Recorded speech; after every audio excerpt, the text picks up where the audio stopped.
जय हिंद।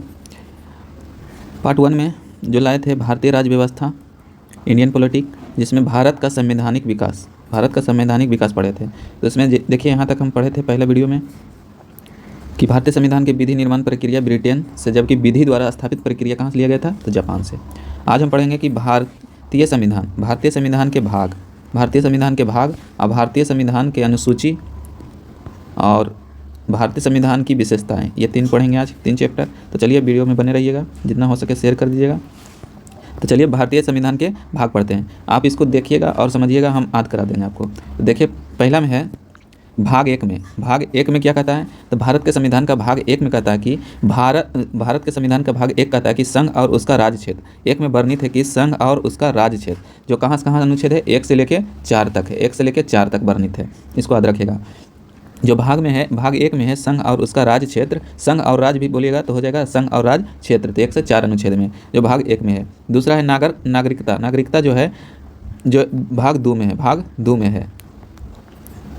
2 में है, वह कहाँ से कहाँ तक है, 5 से 11, अनुच्छेद 5 से 11 तक है। मूल अधिकार कहाँ से लिया गया था, तो यूएसएस, कहाँ से लिया गया है, यूएसए से। यह भाग 3 में है, और 12 से 35 अनुच्छेद के बीच में है, 12 से 35। अगला है कि डीपीएसपी यानी कि राज्य के नीति निर्देशक तत्व कह सकते हैं। यह भाग 4 में है। कितना में है, भाग 4 में, अनुच्छेद 36 से 51 में वर्णित है। अगला है मूल कर्तव्य कहाँ से लिया गया है, तो रूस से लिया गया है। टोटल मूल कर्तव्य कितना है, तो वह 11 है। यह वर्णित है भाग 4 के क में, 4 के क में, या 4 के 1 भी कह सकते हैं। वह 51 के क से क में वर्णित है, अनुच्छेद 51 के क में। चलिए आगे है कि भाग 5 में क्या है, तो संघ, भाग 5 में है संघ किस में है, भाग 5 में, अनुच्छेद 52 से 151, अनुच्छेद 52 से 151, भाग 5 में है वर्णित संघ। भाग 6 में है राज, यह कितना है, अनुच्छेद 152 से 237। अगला है भाग 7 किस में क्या है वर्णित, तो इसमें पहली अनुसूची के भाग क के राज्य संविधान 7वें संविधान संशोधन अधिनियम 1956 के द्वारा निरस्त है, यानी इसमें निरस्त कितना है, 238। अगला है कि भाग 8 में क्या है कि केंद्र शासित प्रदेश, भारत में भी केंद्र शासित प्रदेश कितना है, तो 8 है। कितना है, 8 है। तो केंद्र शासित का चर्चा किसमें, भाग 8 में। यह अनुच्छेद 239 से 242 के बीच में है। भाग 9 में पंचायत है, यह 243 से 243 के न तक है, 243 के क ख ग घ कहाँ तक है, न तक है, टवर्गी न तक है। अगला है कि भाग 9 के क में है नगर पालिका, ये 243 से त से लेके य 6 तक है, इसको याद रखिएगा। अगला है 9 के ख सहकारी समिति कहाँ से है, तो 243 के य से य और ज य और न तक है, तो 243 के य ज और 243 के य और न में है, यानी सहकारी समिति। भाग 9 के ख। 10 में है अनुसूचित और जनजाति क्षेत्र, भाग 10 में है। यह अनुच्छेद कहाँ से है, 244 और 244 के क में वर्णित है। अगला है भाग 11 है संघ और राज्य के साथ संबंध, के मध्य संबंध को दर्शाता है, वर्णित है। कम है भाग 11 में 245 से 263 के, अनुच्छेद 245 से 263। भाग 12 में है वित्त संपत्ति समुदाय और बाद, यह भाग 12 में वर्णित है, अनुच्छेद 264 से 301 क में, यानी 300 क में। अगला है कि भाग 13 भारत के राज्य क्षेत्र के भीतर व्यापार वाणिज्य और समागम, यानी अनुच्छेद 301 से 307 में वर्णित है, अनुच्छेद 301 से लेकर 307 में वर्णित है। अगला है भाग 14 है कि संघ और राज्य के अधीन सेवाएं को वर्णित करता है। भाग 14 अनुच्छेद 308 से 323 तक है। अधिकरण कौन सा भाग में है, तो 14 के क में है, अनुच्छेद किस में है, 323 के क से 323 के ख, यह 2 ही अनुच्छेद में है। अगला है कि भाग 16 जो है कुछ वर्गों के संबंधित विशेष अनुच्छेद, यानी अनुसूचित जाति, अनुसूचित जनजाति, पिछड़े वर्ग, आंग्ल भारतीय यानी कि के संबंध में विशेष संबंध दर्शाता है, उपबंध दर्शाता है, वह 330 से 342 के बीच में, अनुच्छेद 330 से 342 के बीच में। अगला है राजभाषा कब है, कहाँ है, तो 17, राजभाषा 17 जो 343 से 351। आपत उपबंध 18 में, आपत है कहाँ, 18 भाग 18 में 352 से 360 के बीच। और परिकीर्णन, परिकीर्णन कहाँ है? 19 में, भाग 19 में परिकीर्णन जो 361 से 367 के बीच में है। और संविधान संशोधन ये दक्षिण अफ्रीका से लिया गया था, यह कहाँ है? तो 20 भाग 20 में, भाग 20 में अनुच्छेद 368 कहाँ से लिया गया? दक्षिण अफ्रीका से। अगला है भाग 21 अस्थायी संकरकालीन और विशेष उपबंध है का अनुच्छेद 369 से 392, 369 से 392। भाग 22 में है संक्षिप्त नाम प्रारंभ हिंदी में प्रधाकृति पाठ या निरंतर कहाँ है? अनुच्छेद 393 से 395 तक। आगे देखिए कि भारतीय संविधान के भाग 11 का अध्याय 1 यानी संघ और राज्य के मध्य विधियों संबंधी संबंधों को दर्शाता है। आगे देखिए भारतीय संविधान में अनुसूचियाँ, भारतीय संविधान में अनुसूचियों के बारे में। तो भारत के मूल संविधान में कुल कितनी अनुसूची थी? तो पहले कितना था? 8 है, 8 था। अभी वर्तमान कितना है? तो 12 है। अनुसूची के बारे में पहले कितना था? 8, अभी वर्तमान में कितना है? 12 अनुसूची है। भारतीय संविधान में नए राज्य के गठन का प्रावधान किस अनुसूची में है? वह प्रथम अनुसूची में, प्रथम अनुसूची में। भारतीय संविधान की प्रथम अनुसूची राज्य के नाम तथा उसके राज्य क्षेत्र का विवरण मिलता है। अगला भारतीय संविधान में 9वीं अनुसूची में अनुसूची को किस संविधान संशोधन के माध्यम से जोड़ा गया था? तो प्रथम संविधान संशोधन 1951 के तहत। अगला है कि भारत के संविधान किस अनुसूची में विभिन्न राज्यों में अनुसूचित क्षेत्र के प्रसारण और नियंत्रण के लिए विशेष उपबंध है? तो 5वीं अनुसूची में। कब है? 5वीं अनुसूची में। आगे है सरकार द्वारा शुल्क एवं कर लगाने का अधिकार। सरकार द्वारा शुल्क एवं कर लगाने का अधिकार संविधान के किस अनुसूची में, यानी सीमा शुल्क भी कह सकते हैं? तो 7वीं अनुसूची में, 7वीं अनुसूची में। राजभूमि सुधार अधिनियम को संवैधानिक सुधार प्रदान करने हेतु इसे किस अनुसूची में शामिल किया गया है? तो वह किया गया है 9वीं अनुसूची में। कहाँ किया गया है? 9वीं अनुसूची में। अगला है 10वीं अनुसूची में। 10वीं अनुसूची को 92वां संविधान अधिनियम 1985 द्वारा संविधान में जोड़ा गया था। 91वां संविधान संशोधन अधिनियम 2003 द्वारा इसमें संशोधन किया गया दल बदल विरोधी कानून को जोड़ा गया।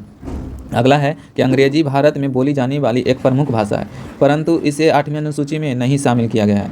जो अंग्रेजी है भारत में बोली जाने एक प्रमुख भाषा है, जो 8वीं अनुसूची में इसे शामिल नहीं किया गया है। चलिए कुछ अनुसूची टोटल देख लेते हैं। टोटल अनुसूची वर्तमान में कितना है? 12। पहले कितना था? पहले था 8। तो देखते हैं पहली अनुसूची में क्या वर्णित है? तो राज्य और संघ, राज्य का क्षेत्र यानी उसका नाम बदल सकते हैं, सीमाएं बदल सकते हैं, तो किस में वर्णित है? तो वह अनुसूची 1 में है, अनुच्छेद 1 से लेके 4 तक में है। इसको भी याद रखेगा। दूसरी अनुसूची वेतन भत्ते और पेंशन, जैसे कि राष्ट्रपति, राज्यपाल, लोकसभा या अध्यक्ष, उपाध्यक्ष, राज्यपाल, ये सब का वेतन और भत्ते के और तथा पेंशन के बारे में जुड़ा हुआ है। अनुच्छेद किस में है? तो 59 के 3, 65 के 3, 75 के 6, 97, 125, 148 के 3, 158 के 3, 164 के 5, 186 और 221 याद रखिएगा। दूसरी अनुसूची में वेतन भत्ते और पेंशन, इसको ही याद रखिएगा, वेतन भत्ते और पेंशन। तीसरी अनुसूची में संघ राज्य मंत्री, जिसमें शपथ विधानमंडल के सदस्यों द्वारा प्रत्याशित न्यायाधीशों की द्वारा लगाई जाती है, यानी शपथ दिलाई जाती है। किसमें? तीसरी अनुसूची में। अनुच्छेद किसमें वर्णित है? तो 75 के 4, 84, 99, 124 के 6, 148 के 2, 164 के 3, 173, 188 और 219। तो इसमें देखिएगा पहले वेतन भत्ता, उसके बाद शपथ लेगा। इसको भी याद रखिएगा। शपथ आएगा तीसरा में, पहले राज्य संघ क्षेत्र, दूसरा में वेतन, तीसरा में शपथ। चलिए अगला चौथा देख लेते हैं। चौथी अनुसूची राज्यसभा में स्थानों का आवंटन किया जाता है। जैसे राज्य और संघ क्षेत्रों के लिए राज्यसभा में स्थानों का आवंटन किया जाता है। ये कौन सा सूची में है? चौथी अनुसूची में। अनुच्छेद 4 के 1 और 80 के 2 में वर्णित है। 4 के 1 और 80 के 2 में वर्णित है। पाँचवीं अनुसूची में अनुसूचित क्षेत्र व जनजातियों के प्रशासन तथा नियंत्रण के जुड़े प्रावधान है। अनुसूचित क्षेत्र जैसे कि जनजातियों के लिए एक विशेष प्रावधान है, वह 5वीं अनुसूची में अनुच्छेद 244 के 1 में वर्णित है। छठी अनुसूची असम, मेघालय, त्रिपुरा, मिजोरम, जो पूर्वोत्तर 4 राज्य हैं, असम, मेघालय, त्रिपुरा, मिजोरम, जनजातीय क्षेत्र का प्रावधान किया गया है। तो अनुच्छेद 244 के 2 और 275 के ए में वर्णित है। अनुसूची कम है, छठी में है। सातवीं अनुसूची में संघ सूची, राज्य सूची, समवर्ती सूची, यानी इसमें सूची है संघ सूची, राज्य सूची, समवर्ती सूची, किसमें है? 7वीं अनुसूची में। वह अनुच्छेद किसमें है? 246 में। 246 में क्या है? संघ सूची, राज्य सूची और समवर्ती सूची शामिल विषय को किया गया है। 8वीं अनुसूची में 22 भाषाओं को जोड़ा गया है। 22 भाषाओं को सूची मिलता है, जिसमें अंग्रेजी को छोड़कर अनुच्छेद कितना है? 344 के 1 में 344 के 1 अब 351 में वर्णित है। 9वीं अनुसूची में भूमि सुधार और न्यायिक पूर्वालोकन वर्णित है। अनुच्छेद 31 के ख में है। अगला है कि 10वीं अनुसूची को याद रखना है दल बदल। किसमें? दल बदल से याद रखिएगा 10वीं अनुसूची। यह अनुच्छेद 102 के 2 में है और 191 के 2 में है, इसको याद रखिएगा। 11वीं अनुसूची पंचायत से इसमें अनुच्छेद 243 के 6 है, 243 के 6 है पंचायत, यानी 11वीं अनुसूची में पंचायत को जुड़ा है जो अनुच्छेद 243 के 6। 12वीं अनुसूची नगर पालिका की विशेषता बताती है, नगर पालिका की शक्ति, जो अनुच्छेद 243 के ब में है, 243 के ब में है। 8वीं अनुसूची में सिंधी भाषा को, 8वीं अनुसूची में जो 22 भाषा है वह 22 भाषा को, सिंधी भाषा को 21वें संविधान संशोधन अधिनियम 1967 द्वारा जोड़ा गया, 1967 द्वारा जोड़ा गया। चलिए आगे देखिए भारतीय संविधान की विशेषताएं, भारतीय संविधान की विशेषताएं। चलिए देखिए अगला कि संविधान में हमारे राष्ट्र का उल्लेख किन नामों से किया जाता है, संविधान में हमारे राष्ट्र का उल्लेख किन नामों से किया जाता है। इंडियन, डज इज भारत, यानी इंडिया, यानी अर्थात इंडिया भारत है। संविधान, भारतीय संविधान में किस प्रकार का शासन प्रणाली की व्यवस्था की है, भारतीय संविधान में किस प्रकार की शासन प्रणाली की विशेषता की गई है, तो सदात्मक विशेषता। अगला है सदात्मक शासन व्यवस्था में विधायक का कार्यपालिका पर नियंत्रण होता है, विधायिका का कार्यपालिका पर नियंत्रित होता है। अगला है कि अध्यायछात्मक शासन प्रणाली का आधारभूत तत्व क्या है, तो एकल कार्यपालिका। अगला है कि भारत की संसदीय शासन प्रणाली एवं ब्रिटेन के संसदीय शासन प्रणाली के मध्य अंतर का मुख्य बिंदु क्या है, तो न्यायिक समीक्षा है। भारत का संविधान परिसंघीय है, यह किससे निर्धारित होता है, तो केंद्र और राज्य के मध्य शक्तियों का वितरण से, करता है। अगला है कि भारतीय संविधान में मूल कर्तव्य यानी स्वतंत्रता, समानता, प्रभुत्व और संप्रभुता, समाजवादी, पंथ निरपेक्ष और लोकतांत्रिक है। आगे देखिए नीति निर्देशक तत्व का मूल अधिकार को संविधान की आत्मा किसने कहा था, तो कह रहा नीति निर्देशक यानी डीपीएसपी को किसने संविधान की आत्मा कहा था, तो ग्रेविन ऑस्टिन ने कहा था, जो भाग कई में है 4 में वर्णित है, 36 से 51 तक, अनुच्छेद 36 से 51 तक वर्णित है। मूल संविधान में कुल कितने अनुच्छेद और कितनी अनुसूची है, तो मूल संविधान में कुल 395 अनुच्छेद हैं मूल संविधान में, जबकि अनुसूची कितनी है, 8 अनुसूची है।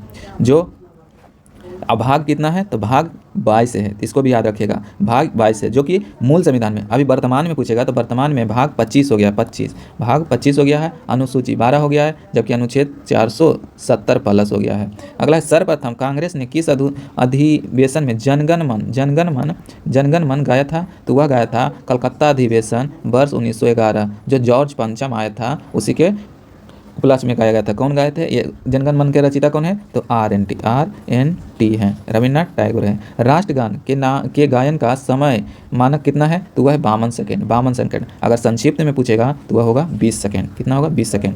भारतीय संविधान की जटिलता के कारण इसे वकीलों का स्वर्ग कहा जाता है। भारतीय संविधान की जटिलता जो है इसी के कारण वकीलों का स्वर्ग किसे कहा जाता है, भारत के संविधान को।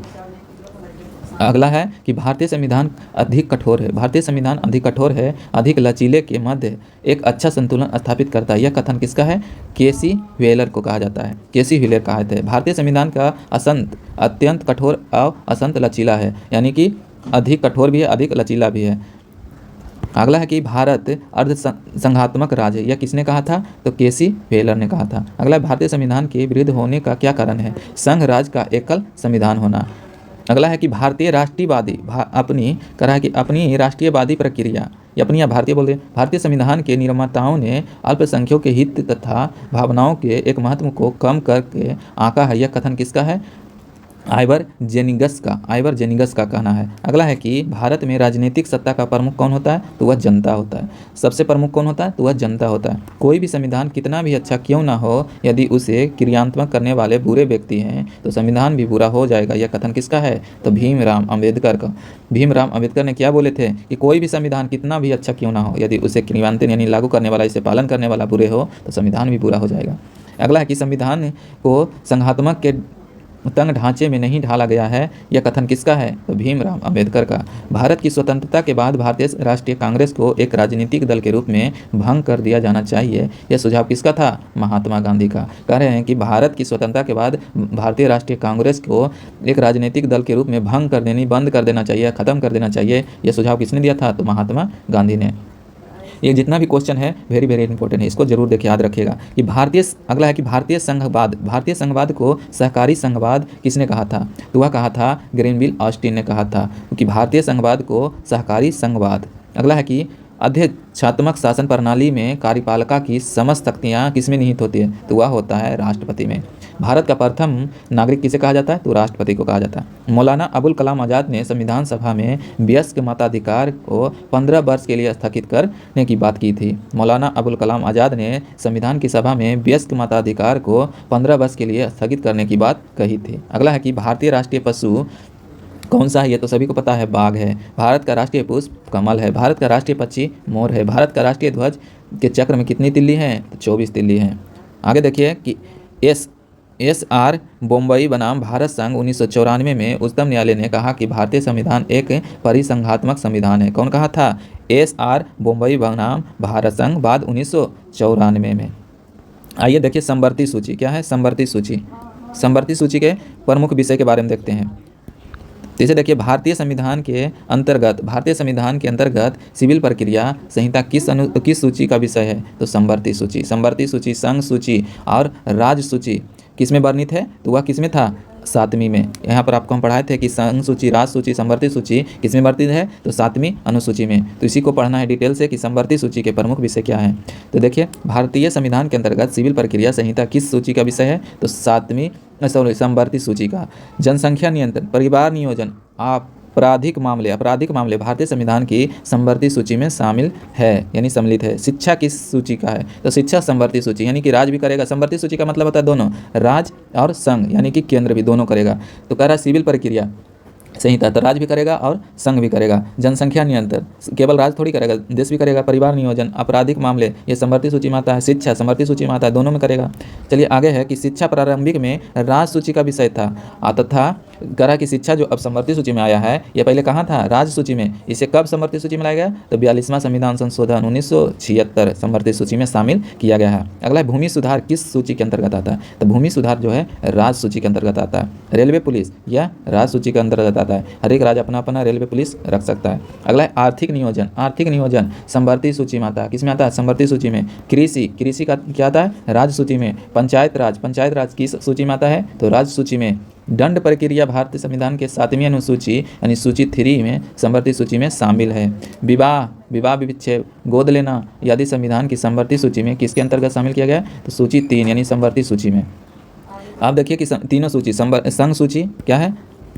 संघ सूची, राज्य सूची, समवर्ती सूची, इसमें टोटल में कितने हैं? तो देखिए वर्तमान संघ सूची में 98, संघ सूची में कितना है? 98 और राज्य सूची में 59। कितना है? 59। ये कहाँ? और समवर्ती सूची में 52 है। कितना है? 52 है। अब देखिए ये बढ़ के कितना हो गया? ये संघ सूची 100 हो गया। कितना हो गया? 100 हो गया है। ये 59 है। कितना है? 59। ये घटकर कितना हो गया है? और समवर्ती सूची बढ़कर कितना हो गया? तो यह हो गया 54। ये घटकर कितना हो गया है? तो यह हो गया है 49। तो इसको याद रखिएगा। तो देखिए इसमें संघ सूची में क्या क्या आता है? प्रतिरक्षा, विदेशी मामले, नागरिकता, डाक यानी संचार, डाक वतार, निगम कर, सेवा कर, शुद्ध और शांति, युद्ध और शांति, सीमा शुल्क, निर्यात शुल्क, बीमा, शेयर बाजार, जिसको पढ़ रहे हैं उसको याद रखिए। अंतर्राष्ट्रीय संधि कर, रेलवे, रिजर्व बैंक, समुद्री व हवाई मार्ग, विदेशी ऋण, लॉटरी, आयात कर यानी कृषि से भिन्न, जनगणना, डाक बचत, स्टॉक एक्सचेंज, सब किसमें है? संघ सूची में। लोक व्यवस्था यह राज्य सूची में। पुलिस राज्य सूची में। कारागार राज्य सूची में। भूमि राज्य सूची में। स्थानीय स्वशासन राज्य सूची में। लोक व्यवस्था स्वास्थ्य राज्य सूची में। बाजार और मेला राज्य सूची में।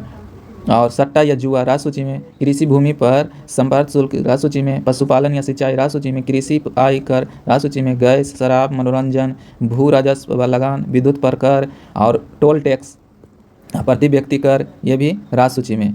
चलिए आगे देखिए समवर्ती सूची में क्या क्या है? दंड विधि प्रक्रिया समवर्ती सूची में। आर्थिक व सामाजिक योजना समवर्ती सूची। शिक्षा, वन समवर्ती सूची में। विवाह विच्छेद समवर्ती सूची में। कारखाने, मजदूर समवर्ती सूची में। खाद्य पदार्थ, अन्य पदार्थों की अपकारिता यह भी समवर्ती सूची में। जनसंख्या नियंत्रण, परिवार नियोजन समवर्ती। न्याय प्रशासन, संपत्ति का अर्जन, विद्युत, माप तौल या बाट माप भी कर सकते हैं। वन जीव जंतु यानी समाचार पत्र, पुस्तक, मुद्रिक सब क्या है? समवर्ती सूची में।